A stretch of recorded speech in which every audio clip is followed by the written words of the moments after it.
जब पोल खुलती है तो कष्ट होता है। शुरुआत में तुम झूठ बोलो, बड़ी महिमा मंडन होगी, लोग तुम्हारी तारीफ करेंगे, पोस्ट कमेंट करेंगे, पर जो सत्य पता लगेगी तो वही जो तुम्हारी पोस्ट कमेंट करके तारीफ करेंगे वही तुम्हें गाली बकेंगे, छिनार कहेंगे, नकटा कहेंगे, ठटरी के बरे कहेंगे, मूसर चंद कहेंगे, न जाने क्या क्या कहेंगे। तो एक बात हम अंतिम और बोलें प्रश्न चर्चा करने के पहले, फिर चाय आ गई। हमने अभी यहाँ बोला था ऑस्ट्रेलिया में, फिर से बोल देते हैं। अक्सर उनकी ट्रेन निकल जाया करती है जिनके मकान रेलवे स्टेशन के नजदीक होते। भारत का भी वर्तमान में यही हाल है। हिंदुत्व के प्रति घटती आस्था, हिंदुओं की घटती संख्या, रामायण की मंडलियां घट रही, प्रभात फेरियां बंद हो गई,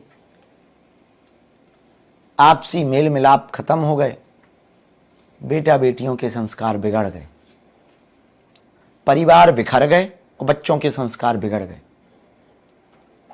और फैमिली प्लानिंग इतनी गंदी हो गई। सरकार ने तो कहा बच्चे दो ही अच्छे, पर अब वन टायर सिटी में रहने वाले पति पत्नी कह रहे कि हमें बच्चे चाहिए ही नहीं। ठीक है, अच्छी बात है, कोई कह रहा है एक ही बच्चा ठीक है। अब एक ही बच्चा है बेटा, तो ना तो उसे भाई का सुख मिल रहा, ना बुआ का सुख मिल रहा, ना आगे चल के उनकी संततियों को मौसी का सुख मिलेगा, ना परिवार का पता चलेगा, ना उसे परिवार की एकता का पता चलेगा, ना उसे वो प्रेम दिखाई पड़ेगा। और परिवार की एकता का पता नहीं रहेगा, परिवार का पता नहीं होगा, तो वो समाज की एकता में क्या खाक भरोसा करेगा, देश की एकता में वो क्या खाक भरोसा करेगा। और धीरे धीरे परिवार खत्म होते जा रहे, परिवार खत्म हो रहे, संस्कार खत्म हो रहे।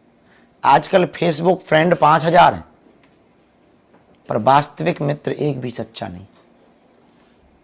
यूट्यूब पर फॉलोवर 10-10 लाख हैं, पर जिंदगी को फॉलो करने वाला एक भी आदमी नहीं। इसलिए हमने कहा था, आ बैठ मेरे पास, मैं तुझे दुख दर्द पीना सिखाता हूं, कुछ देर तो मेरे साथ गुजार, मैं तुझे जीना सिखाता हूं। क्योंकि मैं बातों से नहीं रातों से लड़ा, मैं दिमाग से नहीं दिल से बोलता, मैं सह सह कर साधु बना, मैं बाहर हंसता रहा अंदर रोता रहा, मैं भूखा रहा पर जग को खिलाता रहा, मैं घर आता रहा मैं बाहर जाता रहा, मैं कम सोता रहा पर दुनिया को जगाता रहा, हिंदुओं को जगाता रहा।